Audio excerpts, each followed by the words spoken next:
اعوذ باللہ من الشیطان الرجیم بسم اللہ الرحمن الرحیم الحمد للہ الذی لا یبلغ مدحتہ القائلون ولا یحصی نعماءہ العادون ولا یعدی حقہ المجتہدون الذی لیس لصفتہ حد محدود ولا نعت موجود ولا وقت معدود ولا اجل ممدود فطر الخلائق بقدرته ونشر الرياح برحمته الصلاة والسلام على الرسول المسدد المصطفى الامجد المحمود الاحمد سیدنا ومولانا ومولا الكونین جد الحسن والحسین عانی والقاسم محمد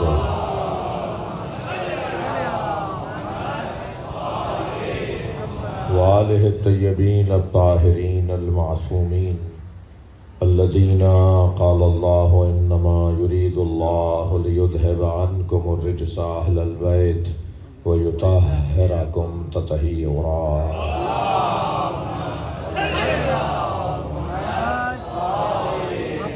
ولعنة الله على أعدائهم أجمعين من يوم عداوتهم إلى قيام يوم الدين أما بعد قال الحكيم في قرآن الكريم بسم الله الرحمن الرحيم وعد الله الذين آمنوا منكم وعملوا الصالحات ليستخلفنهم في الأرض كما استخلف الذين من قبلهم ولا يمكنن لهم دينهم الذي ارتضى لهم ولا يبدلن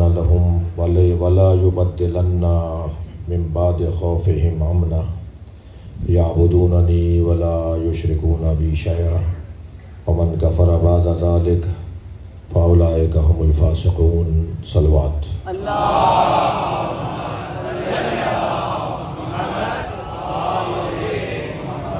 اس سے بلند صلوات عطیہ کریں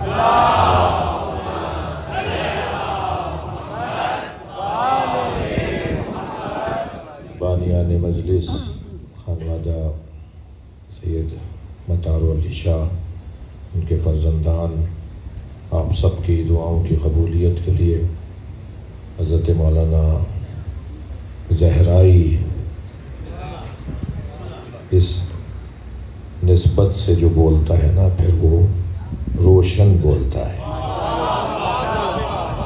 مولانا کی صحت و سلامتی کے لیے، آپ سب کی دعاؤں کی قبولیت کے لیے میرے سنی بھائی آئے ہوئے ہیں. ایک تعداد اہل سنت کی تشریف فرما ہے، کچھ اہل سنت قاری اور حافظ بھی آئے ہوئے ہیں. آپ سب کی دعاؤں کی قبولیت کے لیے بلند تر صلوات.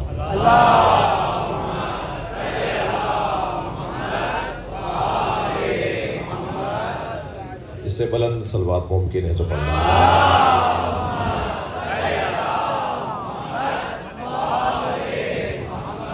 سورہ مبارکہ نور کی 55ویں آیت ہے. آیت کے 6 حصے ہیں، ہر حصہ مکمل پیغام ہے. پروردگار عالم کا کلام ایک معرفت کا، روحانیت کا، علم کا، عرفان کا سمندر ہے. ہم اگر چاہیں تو ایک آیت سے بھی منزل پا سکتے ہیں، اور کوئی نہ چاہے تو پورا قرآن بھی اسے فائدہ نہیں پہنچتا. صلوات پڑھیں ذرا محمد.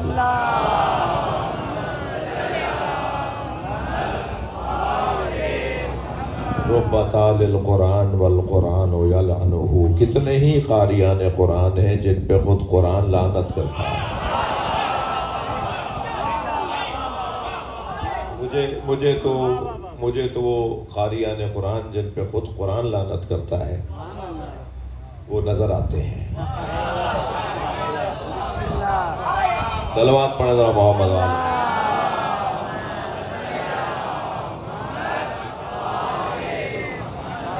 مجلس تو بہت دیر سے ماشاءاللہ جاری ہے. مولانا نے بھی بہت ہی عمدہ نکات آپ کے سامنے رکھے، اور اس دروازے پر ویسے ہی کوئی خالی ہاتھ نہیں جاتا.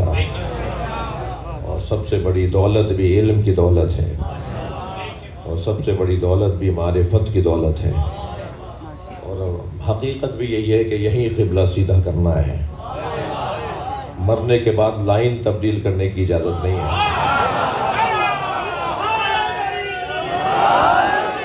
جو کرنا ہے وہ یہیں کرنا ہے، یہیں فیصلہ لینا ہے، یہیں طے کرنا ہے کہ کس کے پیچھے چلنا ہے، یہیں طے کرنا ہے کہ امام کون ہے یا مرشد یہیں بنانا ہے۔ وہاں جانے کے بعد فیصلہ بدل نہیں سکتے، فیصلہ بدلنا تو دور کی بات ہے، ایک گردن ہلانے کی بھی اجازت نہیں ہے۔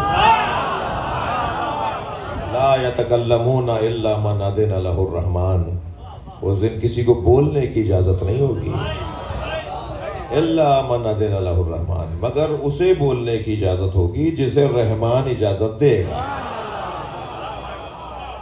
تو جو کچھ کرنا ہے، جو طے کرنا ہے وہ یہیں طے کرنا ہے، اور وقت بھی کم ہے بھائی، کیا اس سے زیادہ وقت کی کمی کا اور خیال ہو سکتا ہے کہ جو اندر سانس گیا ہے اس کے واپس آنے کا یقین نہیں ہے؟ تو فیصلہ تو ایک لمحے میں ہوتا ہے، فیصلہ ایک لمحے میں کرنا ہے، جیسے ہی کلک کر جائے، بات سمجھ میں آ جائے۔ تو ان بچوں جوانوں سے کہہ رہا ہوں دیر مت کرنا، اس لیے کہ کسی کو کچھ نہیں پتا کہ کب میرا پیغام آ جائے۔ اور پھر الیوم یوم عمل، آج عمل کا دن ہے، وغدن یوم حساب، اور کل حساب کا دن ہے، کل لا عمل، کل عمل نہیں ہو سکتا۔ وہاں جانے کے بعد، مرنے کے بعد تو یہ بل بلا کے کہیں گے یا اللہ ایک لمحے کو واپس پلٹا دے، تم نے 70 سال میں جو نہیں کیا وہ ایک لمحے میں کیا کرو گے؟ یہ مرنے کے فوراً بعد کہیں گے یا اللہ ایک لمحے کے لیے مجھے واپس لوٹا دے، تو تم کیا کر لو گے ایک لمحے میں جا کر؟ اس کا پیغام، اس کا مطلب یہی ہے نا کہ ایک لمحے میں کچھ ہو سکتا ہے۔ جب یہ کہہ رہے ہوں گے کہ یا اللہ ہمیں ایک لمحے کے لیے لوٹا دے، تو یہ ایک لمحے میں کیا کر لیں گے؟ یہاں تو تم نے 90 سال میں وہ نہیں کیا، تو ایک لمحے میں کیا کرو گے؟ اس کا مطلب ہے کہ ایک لمحے میں وہاں جا کر احساس ہوگا کہ کچھ ہو سکتا ہے۔ میں یہیں اگر ایک جملہ کہہ دوں، یہ مجھے بتائیے، ہاں نہ میں بتائیے گا، مثلی لا یبایع مثلا، مجھ جیسا اس جیسے کی بیعت نہیں کر سکتا۔ امام کو یہ بولنے میں کتنی دیر لگی؟ میرے مولا حسین کو یہ فرمانے میں مجھ جیسا اس جیسے کی بیعت نہیں کر سکتا کتنی دیر لگی ہوگی؟ ایک لمحہ؟ وہ جو ایک لمحہ تھا نا، قیامت تک امامت کر رہا ہے۔ صلوات پڑھیں محمد و آل۔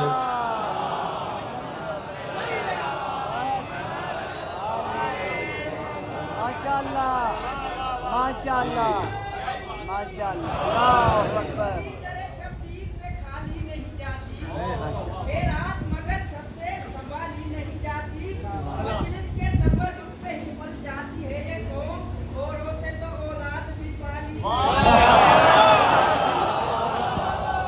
اب سامنے تو میرا ہر طرح کا ہے، تو ایک صلوات پڑھ لیں۔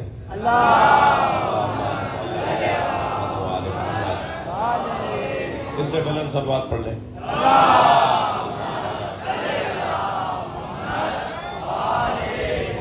بات بہت روشن ہے۔ کم من امام یجیء یوم القیامہ، کتنے ہی امام قیامت میں لائے جائیں گے، یلعن اصحابہ و یلعنونہ، جو اپنے مریدوں پہ لعنت بھیج رہے ہوں گے اور ان کے مرید ان پہ لعنت بھیج رہے ہوں گے۔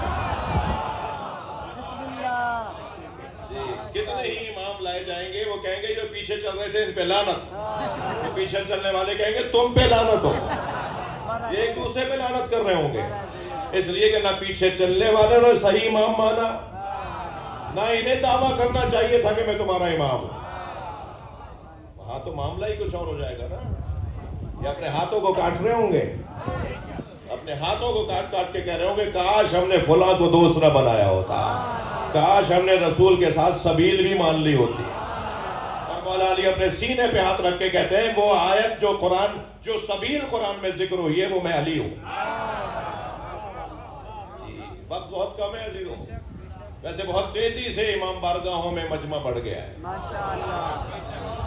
یہ امام بارگاہ چھوٹے پڑھنے لگ گئے ہیں، امام بارگاہ چھوٹے نہیں پڑھ رہے، حسینیوں میں اضافہ ہو رہا ہے۔ ایک متقی پرہیزگار عالم دین نے اپنی جان دے کے تشیع کو آسمان پہ بٹھا، صلوات پڑھ لیں محمد و آل محمد۔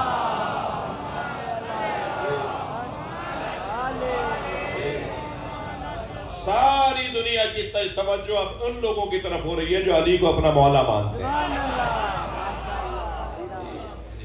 ساری دنیا کی توجہ ان لوگوں کی طرف ہو رہی ہے جی۔ 86 سال کی عمر میں، 90 سال کی عمر میں اگر کوئی نمونیا سے یا ہیپیٹائٹس بی سی سے، ہارٹ فیلئر سے دنیا سے چلا جائے تو اس کے اوپر کوئی ریسرچ نہیں ہوگی، اس پہ کوئی مقالے نہیں لکھے جائیں گے، اس پہ کوئی سیمینار نہیں ہوگا، لیکن جو ایسے جان دیتا ہے نا وہ امر ہو جاتا ہے۔ پھر اسے آخر تک دنیا رہے گی تو اسے یاد کیا جائے گا۔ کتنا اچھا سودا ہے بھائی۔ سب کو مرنا ہے یا نہیں؟ کون ہے کہ جو آب حیات بھی کرایا ہے؟ حضرت عیسیٰ علیہ السلام نے جس مردے کو زندہ کیا تھا وہ بھی حضرت عیسیٰ کے زندہ کرنے کے 20 سال بعد مر گیا، وہ بھی آج تک زندہ نہیں ہے۔ جب مرنا سب کو ہے تو بہتر نہیں ہے کالے کپڑوں میں دم نکلے، اس دروازے پر دم نکلے، اس گھرانے سے سچائی میں دم نکلے۔ اگرچہ میرے عزیزوں، میرے دوستوں، میرے بھائیوں، بچوں، حالات خراب بھی ہوتے جا رہے ہیں۔ لوگوں نے مذہب کو اور دین کو اور اس نظریے کو اور اس انداز کو اپنی دنیا سجانے کا ذریعہ بھی بنا لیا ہے، اپنے ذاتی مفادات کا عنوان بھی بنا لیا ہے۔ بعض لوگوں نے امام حسین کے ذکر کو اپنی دکان بنا لیا ہے۔ ایسے لوگوں سے ذرا ہوشیار رہیے گا۔ 3 لوگوں کو تو اپنا لیڈر مانیے گا ہی نہیں، اپنے علاقے کا مذہبی رہنما 3 برائیاں رکھنے والے کو مت مانیے گا۔ میرا درد ہے جو بیان کرنا ضروری سمجھ رہا ہوں۔ ایک تو اسے جو کردار کا کمزور ہو، کردار کا کمزور ہماری قوم کا لیڈر نہیں ہو سکتا۔ کیا وہ آپ کیوں ناراض ہو رہے ہیں؟ کردار کا کمزور، جس کے ذاتی معاملات خراب ہو۔ صلوات پڑھ ذرا محمد۔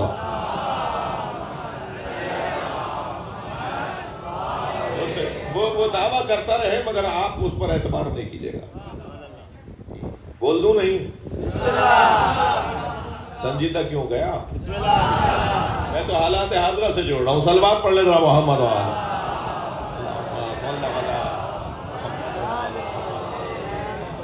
ایک جو کردار کا کمزور ہو وہ مذہب اہل بیت کی ترجمانی نہیں کرے گا۔ کتنا پاک اور مقدس نظریہ ہے، اس کی ترجمانی کرنے والے کو کردار کا مضبوط ہونا ضروری ہے۔ تھوڑا سا آگے بڑھوں۔ دوسری کمزوری، مفاد پرست، دنیا کا لالچی، دنیا دار، جی افسران سے ملتے ہوئے اپنی ذاتی پرچیاں پکڑوانے والا۔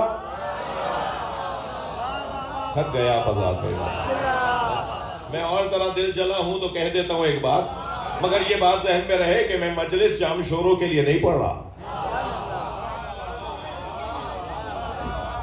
مجلس جام شوروں میں ضرور ہے مگر مجلس جام شوروں کے لیے نہیں ہے۔ یہ ویڈیو بن رہی ہے، میرے دوست جو ہے ریکارڈ بنا رہے ہیں، کیا معلوم دنیا کے اس کونے کا بندہ بھی کوئی سن رہا ہو۔ تو یہ پوری دنیا جڑی ہوئی ہے نا، ہم سمجھ رہے ہیں یا 2000 لوگ آئے ہوئے ہیں، نہیں بھائی، کروڑوں لوگ سن رہے ہیں۔ ماشاءاللہ جی، یہ آج تو دنیا مٹھی میں آ گئی ہے۔ یہ موبائل آپ کے ایسے مٹھی میں آ جاتا ہے نہیں، یہ پوری دنیا اپنے مٹھی میں دی ہوئی ہے۔ آج مان لیتے ہو کہ دنیا مٹھی میں آ سکتی ہے۔ 1400 سال پہلے مولا علی فرماتے 2 انگلیوں میں دیکھو، تو کہتے تھے یہ مولوی پتہ نہیں کیا بتاتے ہیں۔ آج یہ 2 انگلیوں میں ساری دنیا آئی ہوئی ہے۔ صلوات پڑھنا محمد۔ دوسرا وہ بندہ کہ جو ذاتی مفادات کے لیے مذہب کو استعمال کر، محتاج، ضرورت مند۔ جی افسوس ہے، مولا تو فرما رہے مومن پہاڑوں کی طرح مضبوط ہوتا ہے اور یہ چائے کی پیالی پہ ایمان بیچ دیتا ہے۔ جی لہذا مضبوطی کے ساتھ اپنے نظریے کو آگے لے کے چلنے کی ضرورت ہے۔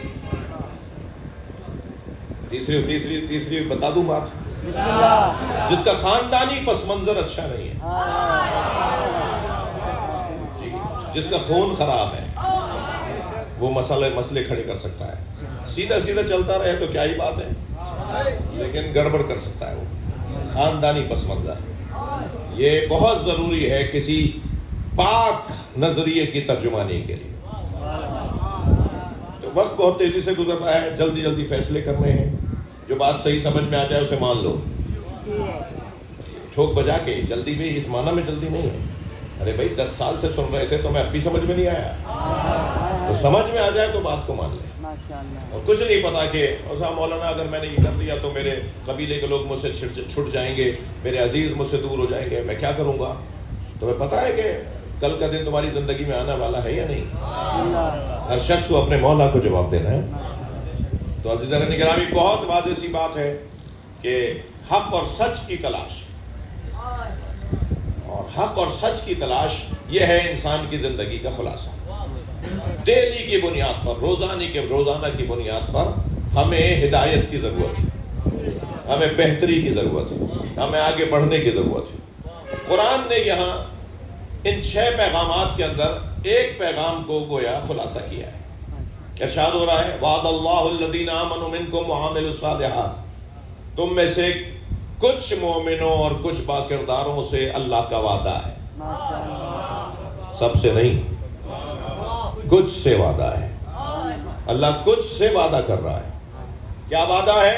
لَيَسْتَخْلِفَنَّهُمْ فِي الْأَرْضِ كَمَا اسْتَخْلَفَ الَّذِينَ مِن قَبْلِهِمْ، کہ اللہ زمین پر انہیں خلیفہ بنائے گا، جیسے زمین پر انہیں خلیفہ بنائے گا جیسے اس نے پہلے والوں کو بھی خلیفہ بنایا. سیدھی سی بات ہے. اگر پہلے والوں کو اللہ نے بنایا ہے اور اگر پہلے والوں کو اللہ نے نہیں بنایا، امت نے بنایا ہے، تو مان لے کہ کام اللہ کے بنانے کا تھا، امت نے ایسے ہی کر دیا. لَيَسْتَخْلِفَنَّهُمْ فِي الْأَرْضِ كَمَا اسْتَخْلَفَ الَّذِينَ مِن قَبْلِهِمْ، وہ ایسے ہی خلیفہ بنائے گا جیسے پہلے بھی اس نے خلیفہ بنایا. وَلَا يُمَكِّنَنَّ لَهُمْ دِينَهُمُ الَّذِي ارْتَضَىٰ لَهُمْ، اور اس دین کو متمکن کرے گا. کہاں؟ زمین پر. اس دین کو متمکن اور حاکم بنائے گا جس دین سے اللہ راضی ہو گیا. وَلَا يُبَدِّلَنَّ مِن بَعْدِ خَوْفِهِمْ أَمْنًا، اور جیسے زمین پر خوف حاکم ہو چکا ہوگا ایسے وہ خوف کو ختم کر کے امن کو حاکم بنائے گا. یعبدوننی ولا یشرکون بی شیئا، اور جان لو اللہ کہہ رہا ہے اس دن مجھ اللہ کے علاوہ کسی اور کی بندگی نہیں ہوگی. جب میں ایسا کروں گا تو پھر صرف مجھ اللہ کی بندگی ہوگی. ولا یشرکون بی شیئا، کوئی نہیں ملے گا ڈھونڈنے سے جو شے برابر، ذرہ برابر بھی میرے ساتھ شرک کرے. ومن کفر بعد ذلک، اور اس کے بعد بھی کوئی کافر ہو جائے. اچھا، اس کا مطلب یہ ہے کہ جو یعبدوننی ولا یشرکون بی شیئا، صرف مجھ اللہ کی بندگی ہوگی اور کوئی میرے ساتھ شے کے برابر، ایک ذرہ برابر بھی شرک نہیں کرے گا. اس کا مطلب یہ ہے کہ یہ بندگی اور یہ شرک کا نہ ہونا یہ اجباری نہیں ہوگا، یہ اختیاری ہوگا. تبھی تو اللہ کہہ رہا ہے ومن کفر بعد ذلک، جو اس کے بعد بھی کافر ہو گیا. اس کا مطلب اختیار ہے، ماننا نہ ماننا. جی کوئی مانے کوئی نہ مانے، یہ اختیار باقی ہوگا، مگر اتنا واضح ہو جائے گا کہ کوئی ڈھونڈنے سے بھی وہ شرک نہیں ملے گا اور یہ کام اختیار سے ہو رہا ہوگا. فَأُولَٰئِکَ هُمُ الْفَاسِقُونَ، اور یہی تو پھر فاسق ہے کہ جو اتنا کچھ روشن ہو جانے کے بعد بھی اللہ کی بات نہ مان رہا ہو. یہ جو منظر اللہ بیان کر رہا ہے، میں اگر لفظوں کو بہت مختصر اور جلدی نتیجہ خیز جملہ کہہ دوں، ہم امام مہدی کے منتظر نہیں ہیں، اللہ کے وعدے کے منتظر ہیں. یہ جتنے بھی پیغامات ہیں یہ اس وقت کے ہیں جب اس دنیا میں مہدی آخر الزمان آئیں گے. اللہ ساری زمین کو امن اور آشتی سے بھر دے گا. زمین پر اس دین کو حاکم کرے گا جس دین سے اللہ راضی ہے. کہاں جا رہے ہو ڈھونڈنے کے لیے اللہ کون سا دین سے راضی ہے؟ غدیر میں آ جاؤ. اللہ اس دین سے راضی ہے جس دین میں علی کی ولایت کا اعلان ہوتا. الیوم اکملت لکم دینکم، صلوات پڑھے محمد و آل. الیوم اکملت لکم دینکم واتممت علیکم نعمتی ورضیت لکم الاسلام دینا. اللہ جس دین سے راضی ہوا ہے وہ دین وہ ہے جس میں اعلان ولایت مولا علی ہو چکا ہو. علی جس دین کا حاکم ہو، علی جس دین والوں کا مولا ہو، اس دین کو اللہ زمین پر متمکن اور حاکم بنا دے گا۔ تو اگر میں لفظوں کو اور بدل کے یوں کہہ دوں کہ آج نہیں کل سب علی علی بولیں گے، سب آئیں گے اسی دروازے پر، سب آئیں گے اسی دروازے پر، آنا ہے سب کو، زبردستی نہیں آئیں گے۔ ابھی مولانا فرمان کا زبردستی نہیں ہے کام، اختیار سے۔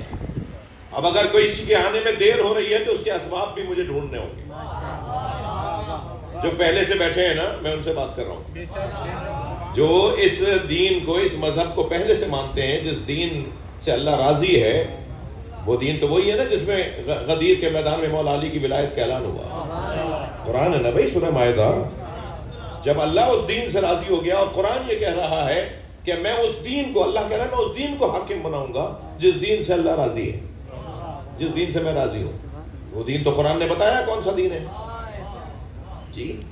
تو اب اگر جو پہلے سے آئے بیٹھے ہیں اس دین کو ماننے والے، اللہ کے پسندیدہ دین کو ماننے والے، میں لفظوں کو اور بہتر کر لوں، علی والے دین کو ماننے والے، ولایت علی کے ساتھ جو دین ہے اس دین کو ماننے والے جو پہلے سے آئے بیٹھے ہیں، میں ان سے بات کر رہا ہوں۔ اگر نئے آنے والوں میں دیر ہو رہی ہے تو کیا سبب ہے؟ کیوں نہیں آ رہے؟ اس کا ایک موٹا سبب میں خود ہوں جی، اس کا ایک موٹا سبب میں خود ہوں۔ میرا اخلاق، میرا کردار، میرا عمل جی، میرے معاملات، میرا انداز، میرا طریقہ، میں سبب بن رہا ہوں۔ میں تو اپنے اوپر ہی رکھ کے کہوں گا بھائی، کسی کی بے ادبی مراد نہیں ہے جی۔ ایک صاحب کہنے لگے اگر انہیں بات سمجھ میں آ گئی ہے، انہیں بات روشن ہو گئی ہے تو وہ پھر شیعہ کیوں نہیں ہو جاتے؟ میں نے کہا تمہاری وجہ سے نہیں ہو رہا ہے جی۔ ہمیں بہت سی چیزوں کو اپنا ٹھیک کرنا ہے جی۔ تھوڑی سی کڑوی باتیں ہوں گی ماشاءاللہ، اس میں سب بسم اللہ نہیں بول رہے ہیں، صلوات ہدیہ کریں نبی۔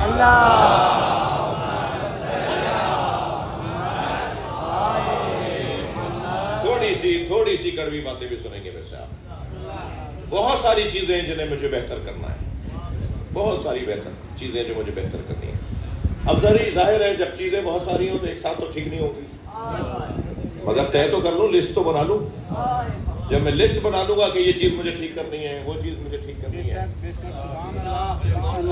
اپنی ٹھیک کرنی ہے، تو پھر ظاہر ہے کبھی وہ پیپر ہوتا ہے نا، جب آپ جوان بیٹھے ہوئے ہیں، جب پیپر آتا ہے امتحان گاہ میں، تو طالب علموں کے لیے کیا حکم ہے کہ پہلے ان میں سے آسان سوال کو حل کرو، پھر مشکل کو بعد میں چھوڑ دو۔ تو جب آسان حل کرتے کرتے وہ آگے بڑھتا ہے تو وہ مشکل جو پہلی نگاہ میں مشکل لگ رہا ہوتا ہے، جب دماغ چلنا شروع ہو جاتا ہے تو وہ مشکل بھی آسان ہو جاتا ہے۔ یہ بتاتے ہیں نا اساتذہ اپنے شاگردوں کو کہ جب پیپر دینے بیٹھو تو تمہارے سامنے 10 سوال آئے شاہ صاحب، تو اس سوال میں جو ہے وہ سب سے آسان سوال پہلے کر دو۔ اب وہ مشکل سوال میں تم نے آدھا گھنٹہ لگا دیا، اب 1 گھنٹے کا تو پیپر تھا، تو کیسے باقی سوال کرتے ہیں؟ تم جلدی جلدی آسان سوالوں کو حل کرو، جب دماغ چلنے لگتا ہے تو پھر مشکل سوال کا بھی حل آ جاتا ہے اور پھر وہ پیپر اچھا ہو جاتا ہے۔ یہی طریقہ ہے نا طالب علموں کے لیے۔ تو اب میں اگر اپنے سوال زندگی کے اندر جو مسائل ہیں میری قوم کے، میرے اپنے، میں اگر ان کی لسٹ بناؤں گا تو حل کر پاؤں گا، اور ان مسائل میں جن چیزوں کو میں سمجھتا ہوں کہ جلدی حل ہو سکتے ہیں انہیں مجھے پہلے لے لینا چاہیے۔ مثلا ایک مسئلہ ہے کہ میں طاغوت سے ٹکرانا میری قوم کا مسئلہ ہے۔ طاغوت سے ٹکرانا، بھائی کربلا نے یہی تو پیغام دیا، مولا علی نے یہی تو پیغام دیا۔ طاغوت سے ٹکرانا میری قوم کا ایک مسئلہ ہے، مگر یہ مشکل سوال ہے، یہ مشکل سوال ہے۔ اس مشکل سوال کو آخر میں رکھتے ہیں۔ صلوات پڑھیں اللہ محمد۔ اچھا، جو میرے پاکستان کی قوم کے لیے مشکل سوال ہے وہ پڑوس والوں کے لیے آسان تھا، اس لیے وہ ٹکرا گئے۔ مسئلہ تو ان کا بھی وہی ہے، مسئلہ ہمارا بھی وہی ہے، مگر وہ ہمارے لیے مشکل سوال تھا، ان کے لیے آسان تھا۔ اور وہ مشکل سوال جو میرا ہے انہوں نے کر کے دکھا دیا۔ اس کا ایک سبب یہ ہے کہ ان کے استاد کو علامہ اقبال کہتے ہیں۔ مجھے تو اقبال پڑھایا ہی نہیں جاتا، مجھے تو قلندر پڑھایا ہی نہیں جاتا، یہ کام قلندروں کا ہے، جو اپنی ذات سے ہاتھ اٹھائے وہ یہ کام کر سکتا. جو اپنی ذات کا اسیر ہو وہ طاغوت سے نہیں لڑ سکتا. تھک گیا. جو اپنی ذات کا اسیر ہوگا وہ طاغوت سے نہیں لڑ سکے گا. جی وہ عالمی استعمار سے نہیں لڑ سکے گا. ارے بھائی جو اپنے گلی کے وڈیرے سے نہیں لڑ پا رہا, جو اپنے علاقے کے چودھری سے نہیں لڑ پا رہا, وہ عالمی طاغوت سے کیا لڑے گا؟ تو پیپر مشکل ہے, سوال مشکل ہے. انہوں نے کیوں کر لیا ایسا؟ اس لیے کہ انہوں نے اپنے دماغوں پر علامہ اقبال کو حاکم بنایا ہوا ہے. دانشور لوگ تشریف فرما ہیں, اساتذہ تشریف فرما ہیں, ادارے چلانے والے لوگ تشریف فرما ہیں. میں نے سندھ کے سربراہ یعنی سیاسی سربراہ جناب سی ایم صاحب سے جب وہ مجلس سننے آئے نشتر پارک میں, تو شاید 7 محرم کی مجلس سنے آئے, تو اتفاق سے گفتگو تہذیب پر اور تعلیم پر ہو رہی تھی. میں نے ان سے کہا کہ پورے صوبہ سندھ کے اندر قلندر پہ ذرا 2 PhD ہولڈر ڈاکٹر تو دکھائیے. ابھی ہمارا کوئی ملنگ نعرہ لگائے گا, وہ کیا نعرہ ہوتا ہے وہ؟ بولو بولو کیا؟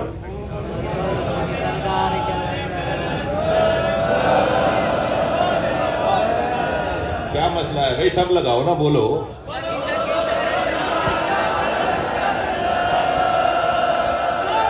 صلوات بر محمد و آل محمد.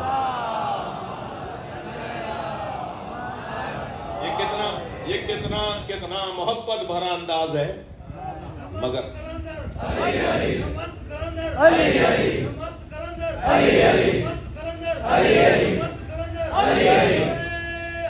حیدری پورے صوبے میں نہیں, پورے ملک میں ہمیں 2 PhD ہولڈر نہیں مل رہے جنہوں نے قلندر پہ تحقیق کی ہو.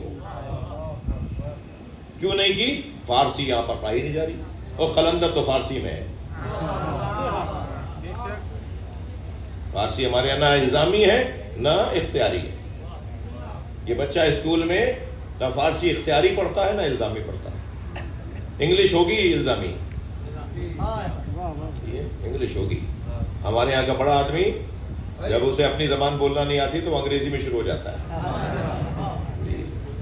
مجھے تو لگتا ہے وہ کسی اور کو سبق سنا رہا ہوتا ہے. جن سے بات کر رہے ہو انہیں تو تمہاری زبان سمجھ میں نہیں آ رہی, تو یہ تقریر تم ان سے کر رہے ہو, بول رہے ہو ان کی زبان. اس کا مطلب شاید انہیں سنانا چاہتے ہو. شاباش لینی ہے نا وہاں سے. ایک صلوات پڑھے محمد والا. بھائی میں نے آپ سے اجازت لے لی تھی کہ کڑوی باتیں ہوں گی, اور آپ نے بھی اجازت دے دی تھی, اس لیے مجھے حوصلہ مل گیا تھا. اتنا بڑا شہباز قلندر رحمت اللہ علیہ رضوان اللہ تعالی علیہ کا صوبہ, اور ہمیں فارسی نہیں آتی. ان کا کلام فارسی میں, ان کا کلام سارا فارسی میں. کیونکہ ہم, اور علامہ اقبال کا 90%, معاف کیجیے گا 70% کلام فارسی میں. جب مجھے کلام ہی زبان ہی نہیں آتی ہوگی تو میں ان کا پیغام کیا دوں گا؟ وہ کہتے ہیں نا آیت اللہ خامنائی کا پچھلے دنوں کا جملہ ہے شہادت سے پہلے کا, کہ اگر آج علامہ اقبال زندہ ہوتے تو ہم ایرانیوں کو شاباش دیتے کہ جو میں سوچتا تھا وہ تم نے کر دکھایا. وہ کہتے ہیں سنو اقبال نے ہمیں کیا دیا ہے پیغام. اپنی شہادت سے کوئی 6 مہینے پہلے کا کلپ ہے ان کا. اقبال نے ہمیں کیا پیغام دیا؟ اقبال کہتے ہیں می شناسی معنی کرار چیز. اقبال کہتے ہیں جانتے ہو کرار کا مطلب کیا ہے؟ می شناسی معنی کرار چیز ان مقامی از مقامات علیست. سادہ فارسی ہے نا. ان مقامی از مقامات علیست. جانتے ہو کرار کا کیا مطلب ہے؟ کرار علی کے مقامات میں سے ایک مقام. ان مقامی از مقامات علیست امتان را در جہان بھی ثبات. امتوں کو اس بے ثبات دنیا میں نیست ممکن جز بے کراری حیات. کراری کے بغیر زندہ نہیں رہ پاؤ گے. تمہیں ڈٹنا پڑے گا تب زندہ رہ پاؤ گے. صلوات پڑھیں محمد و آلہ. اگر مجھے معاف کیجئے, یہ تو میں نے مشکل سوال پہلے بیان کر دیا. مجھے بہت زیادہ اپنے آپ سے بھی توقع نہیں ہے, اور زیادہ اس کے اوپر نہیں. مشکل پہ سوال ہے, اس کو ہم آخر میں حل کریں. پہلے آسان سوال تو حل کر لیں. میری قوم کے جو آسان سوالات ہیں اور آسان جس کو کہنے امتحانات ہیں، ان میں ایک سیدھی سی بات ہے جی، کراچی کا مرکزی جلوس، اس میں کوئی 5 لاکھ عددار شامل، ماہ محرم کا چہلم کا جلوس 5 لاکھ عددار شامل، اور نماز جماعت 10,000 پڑھ رہے تھے. تو ذرا فیصد تو بتائیے کتنے فیصد نمازی ہیں؟ جو عاشور کے دن ہی نماز نہ پڑھتا ہو تو اسے منگل کی نماز کی کیا توقع، اسے پیر کے دن کی نماز کی کیا توقع. یہ ہماری قوم کا ایک آسان امتحان ہے جس میں بھی ہم دیر کر رہے ہیں حل کرنے میں. بس اس سے زیادہ کہوں گا تو طبیعت خراب ہونے کا امکان ہے. صلوات پڑھیں محمد محمد.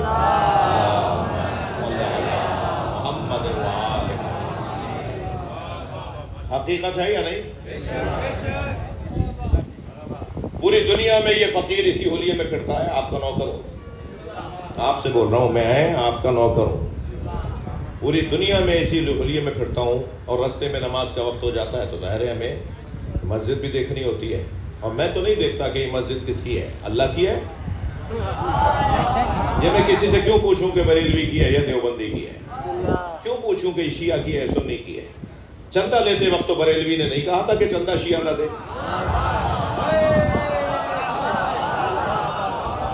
مسجد جب بنا رہے تھے مولانا صاحب، قاری صاحب، اس وقت تو انہوں نے نہیں کہا تھا کہ بریلویوں کے علاوہ کوئی چندہ نہ دے. اور جب بن گئی تو کہہ رہے ہیں یہ بریلویوں کی ہے. یہ دیوبندی صاحب نے یہ تو نہیں کہا تھا کہ بریلویوں سے چندہ نہیں لوں گا، شیعوں سے نہیں لوں گا. وہ تو نہ جانے کہاں سے بھی لینے کو تیار تھے. حال آپ کا بھی اچھا نہیں ہے، رضی اللہ تعالیٰ عنہ آپ بھی نہیں ہے. شیعہ برادری سے بات کر رہا ہوں، اپنی برادری سے. ہم جب مسجد بنا رہے ہوتے ہیں تو وہ مولانا وہ ایک ڈونیشن آ رہا ہے فلاں صاحب کا، وہ ان کا پیسہ تھوڑا سا مشکوک ہے تو لے لو پیسے. ہم جیسے مولوی بھی جو آدھے پڑھے میں ہیں وہ کہتے ہیں لے لو، واش روم بنوا لینا اس سے. دیکھیے رستہ کیسا دیا. یہ تو حالت ہے. تو یہ چھوٹا آسان امتحان ہے میری قوم کا جسے نماز کہتے ہیں. کیوں نہیں ملتی ان مسجدوں میں جو پیٹرول پمپس کے اوپر اور ریسٹ ایریاز کے اندر مسجدیں بنی ہوئی ہیں وہاں سجدگاہ نہیں ملتی؟ میں نے ایک سے کہا، میں نے کہا بھائی یہ سب کے لیے ہے مسجد تو تم نے سجدگاہ کیوں نہیں رکھی؟ کہنا کوئی مانگے گا تو رکھیں گے نا. وہاں کام کرنے والوں سے کوئی کہے گا مجھے سجدگاہ چاہیے تو ہمارا فریضہ ہے ہم رکھیں. کوئی مانگتے ہی نہیں ہے. ہاں یہی وجہ ہے نا، وجہ یہی ہے. مانگتا اس لیے نہیں ہے کہ پڑھتا نہیں ہے. بھائی 1% آپ ہیں، آپ کو نہیں بول رہا میں. آپ 1% لوگ پڑھتے ہیں، انہیں نہیں کہہ رہا. یہ ایک آسان سوال ہے. خدا کے واسطے میں ان بچوں جوانوں سے کہہ رہا ہوں، بزرگوں سے مجھے معافی چاہیے، یعنی مجھے معذرت میری قبول فرمائیں. میں ان کے لیے کچھ نہیں کہہ رہا. وہ تو پڑھ رہے ہیں، وہ تو نصیحت کر رہے ہیں، وہ تو تھک گئے بچوں کو ڈانٹ ڈانٹ کے. میں ان جوانوں اور بچوں سے کہہ رہا ہوں نماز کی عادت ڈالو، نماز کی عادت ڈالو. الصلاۃ قرۃ عینی، مولا علی فرماتے ہیں نماز تمہاری نماز مجھ علی کی آنکھوں کی ٹھنڈک ہے. بہت دکھایا ہے علی مولا کی آنکھوں کو دنیا نے. علی والے نماز پڑھ کے علی کی آنکھوں کو ٹھنڈک پہنچاتے ہیں. یہ ایک آسان پیپر ہے جو ہمارے یہاں حل نہیں ہو رہا. 50% بھی اگر ہو جائے نا تب بھی تسلی ہو. دوسرا پیپر بتاؤں؟ کبھی اور پھر کبھی.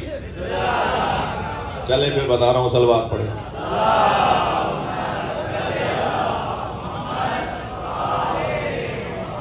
تھوڑا سا اور صلوات پڑھیں.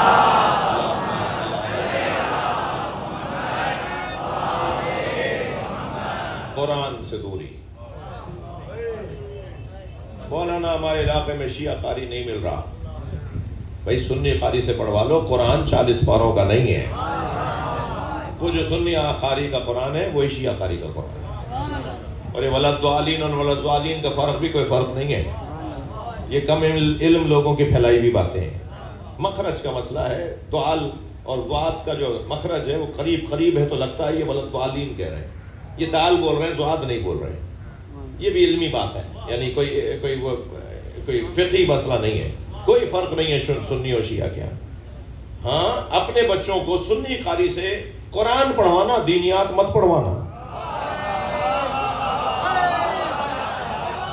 ہاں بس حدوں کا بھی تو بتاؤں گا نا میں۔ صلوات پڑھے ذرا محمد و آل محمد۔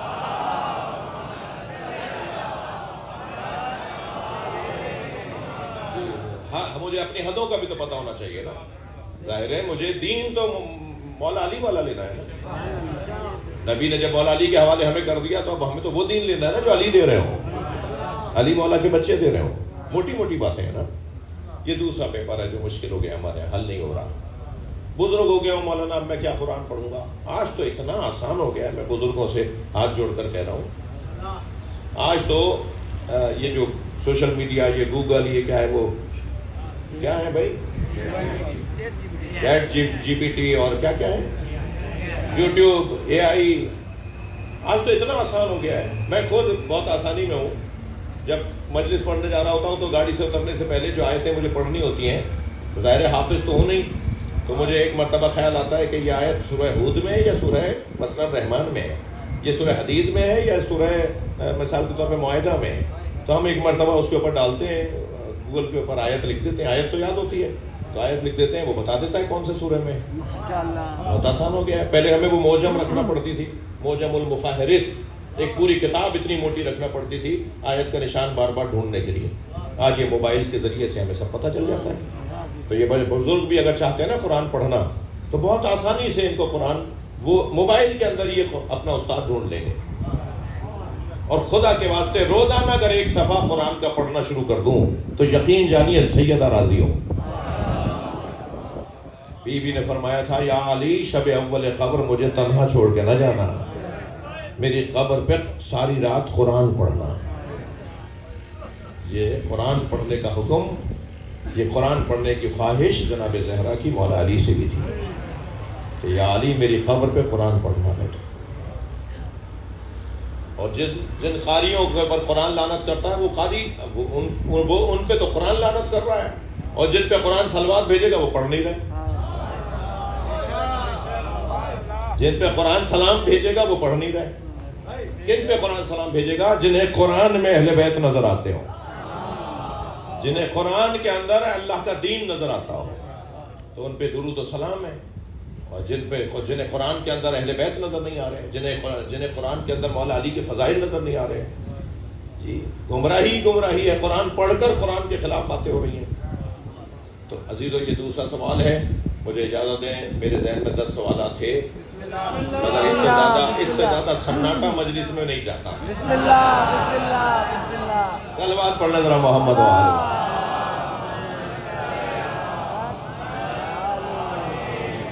وہ 10واں مشکل سوال ہے جو ایرانیوں نے حل کر کے دکھا دیا ہے، کرنے کا وہ ہمارا بھی ہے، وہ سوال ہمارا بھی ہے۔ جو بھی علیون ولی اللہ پڑھتا ہے، جو بھی یا حسین بولتا ہے، وہ کسی طاغوت کے آگے جھک نہیں سکتا، کسی ڈکٹیٹر کی باتوں کو سننے کو تیار نہیں ہو سکتا۔ وہ مسئلہ ہمارا بھی ہے، مگر مشکل پیپر ہے، اس کے لیے تیاری کی ضرورت ہے، اور بہت عرصے سے تیاری ہو رہی ہے، مگر کیا کریں کہ جیسی تیاری ہونی چاہیے ایسی میں تیاری نہیں کر پا رہا۔ اتنا ضرور ہے کہ دل میں برائی ضرور ہے، اسے محفوظ رکھنا میرے بچوں، میں آپ سے بات کر رہا ہوں۔ طاغوت سے نفرت کم سے کم دل میں ضرور رکھنا۔ مولانا زبان پہ کہیں گے تو کوئی اٹھا کے لے جائے گا، مولانا لکھ دیا کوئی مقالہ تو کہیں گم نہ ہو جائے، ٹھیک ہے، مگر دل میں تو رکھ سکتے ہیں، اپنے دل میں تو طاغوت کی برائی بٹھا کے رکھ سکتے ہیں۔ بس طاغوت کی برائی اگر دل میں بیٹھی رہی تو یہ بھی غنیمت ہے، کبھی موقع آئے گا کہ زبان سے کہنے کے بھی ماحول بن جائے گا، اور ہم اس امام کے انتظار میں ہیں جس سے طاغوت گھبراتا ہے۔ 1986 میں تل ابیب میں ایک سیمینار ہوا، 300 شیعہ شناس غیر مسلم ڈاکٹروں کو بلایا گیا۔ تل ابیب میں یہودیوں نے، صہیونیوں نے ایک سیمینار منعقد کیا، اور ظاہراً وہ 5 دن تک چلا ہے۔ اس کے 10 سیشن تھے، روزانہ 2 سیشن، 10 دن تک صرف اس پر تقریریں ہوئیں کہ شیعوں کو کنٹرول کیسے کریں. اور کون آئے ہوئے تھے؟ 300 شیعہ شناس، یعنی شیعہ پی ایچ ڈی، شیعت پر پی ایچ ڈی کیے ہوئے لوگ، اور ان میں کوئی بھی مسلمان نہیں تھا. شیعوں کو شیعوں سے زیادہ اچھا جانتے تھے مگر مسلمان نہیں تھے. انہوں نے جب آخری اعلامیہ دیا نا، میرے پاس وہ پوری رپورٹ موجود ہے، 1986 کے یہ تلابیب کا رپورٹ. جب انہوں نے وہ رپورٹ دی، آخر میں اعلامیہ دیا کہ ہمارا یہ جو سیشن ہوا، یہ جو ہم نے 10 جو ہم نے سیمینارز منعقد کیے، اس کا جو نتیجہ کیا ہے؟ انہوں نے کہا نتیجہ یہ ہے کہ ایک تو یہ عاشورہ کا تذکرہ کر کے سب کو جوڑ لیتے ہیں. ایک ایسا نام ہے جس پہ یہ سب جمع ہو جاتے ہیں، اور وہ ہے حسین. ان سے عاشورہ کو چھینا جائے، ان سے کسی طرح عاشورہ کو ان سے لے لیا جائے. اب اس کے لیے انہوں نے کیا کیا ہوگا، مجھے کسی اور موقع پہ اجازت دیں. اور سیمینار کا موضوع ہے کہ مجلس کا ہے بھی نہیں، میرا اپنا انداز ہے سوچنے کا. ٹھیک ہے، ایک تو عاشورہ ان سے لے لیا جائے، یہ محرم، عاشورہ، کربلا، حسین، قربانی اس کے ذریعے سے جمع ہو جاتا ہے. اور دوسری چیز جو انہیں مضبوط بناتی ہے اور مضبوط بنا سکتی ہے، یہ دنیا کو اپنی مٹھی میں لے سکتے ہیں. یہ ساری کائنات ان کے حوالے ہونی ہے. جب امام زمانہ کے حوالے ہونی ہے تو کس کے حوالے ہونی ہے؟ ساری دنیا ان کے حوالے ہونی ہے. ان کا نظریہ یہ ہے کہ کل ہمارا ہے، مستقبل ہمارا ہے، آئندہ ہمارا ہے. تو دوسری چیز جو انہیں اس نظریے تک پہنچاتی ہے، اس ہدف تک پہنچاتی ہے، وہ ہے امید، جسے مہدی کہا جاتا ہے. یہ ایک نام سے جڑے ہوئے ہیں جسے مہدی کہتے ہیں. اس نام کا دوسرا نام ہے امید. یہ مایوس نہیں ہوتے، یہ بڑے بڑے طوفانوں سے بھی گزر کے کہتے ہیں امام کو آنا ہے. یہ انہیں مضبوط بنا دیتا ہے. تو عقیدہ مہدویت ان سے کمزور کیا جائے اور اسی طرح عاشورہ ان سے چھین لیا جائے. لیکن الحمدللہ خون بڑا قیمتی تھا. ہمیں حکم ہے کہ ہم بڑے اہتمام سے نوحہ پڑھیں، بڑے اہتمام سے مرثیہ پڑھیں. اور جنہوں نے امام حسین سے جوڑنے کے لیے انتظام اور اہتمام کیا ہے نا، اللہ انہیں کروٹ کروٹ جنت کی عظمتیں، سہولتیں، آرام، آسائشیں عطا فرمائیں. کہ جنہوں نے مرثیے لکھے ہیں، جنہوں نے نوحے لکھے ہیں، جنہوں نے ماتم سکھایا ہے، جنہوں نے فرش ازا کی بنیادیں ڈالی ہیں، جنہوں نے امام بارگاہ بنائے ہیں، عزیزو وہ بڑا احسان کر گئے ہمارے اوپر. مجھ سے اور آپ سے تو بعض اوقات سنبھل نہیں پاتا جو وہ کام کر کے چلے گئے. عاشورہ سے اپنا رشتہ پکا اور پکا کرنا ہے. رونا نہ آ رہا ہو تو رونے کی شکل بناؤ. ایک صاحب کہنے لگے یہ تو ریاکاری ہے. تو بھائی یہ نماز جماعت بھی تمہارے مطابق ریاکاری ہوگی، یہ خانہ کعبہ کے اندر جا کے حج کرنا بھی تمہارے مطابق ریاکاری ہوگی. پھر یہ منی سے عرفات اور عرفات سے مزدلفہ اور مزدلفہ سے منی اور منی سے پھر مکہ پیدل چل رہے ہیں، یہ بھی سب ریاکاری ہوگی. ریاکاری کا تعلق تو دل سے ہے نا، نیتوں سے ہے نا. امام فرما رہے ہیں ان لم تکن حلیما فتحلم، اگر تم حلیم اور بردبار نہیں ہو تو حلم کا اظہار کرو، تمہیں حلم میں لطف آنے لگے گا، پھر تم واقعی حلیم ہو جاؤ گے. جب میں رونے کی کوشش کرتا ہوں نا، اور پھر اس رونے سے روحانیت میرے اندر آتی ہے، تو پھر میرا وہ رونا مجھے تلاش ہوتی ہے کہاں جائیں. وہ مولانا کو سننے چلتے ہیں، وہ مصاحب میں جملے بڑے ایسے پڑھتے ہیں جس میں آنکھوں میں آنسو آ جاتے ہیں. اور فلاں ذاکر کو سننے چلو، وہ دوہڑا بڑا اچھا پڑھتا ہے، وہ مرثیہ بڑا اچھا پڑھتا ہے. لہذا عاشورہ سے میرا اور آپ کا تعلق جتنا گہرا ہوگا، اتنا ہم اپنے پیپروں میں حل کرنے کی طرف جائیں گے، ہمارے سوالات حل ہونے لگیں گے. چلیے میرے ساتھ شام چلیے. رونے والوں، سفر کا مہینہ ہے. عاشور کے دن امام حسین ایک مرتبہ مارے گئے،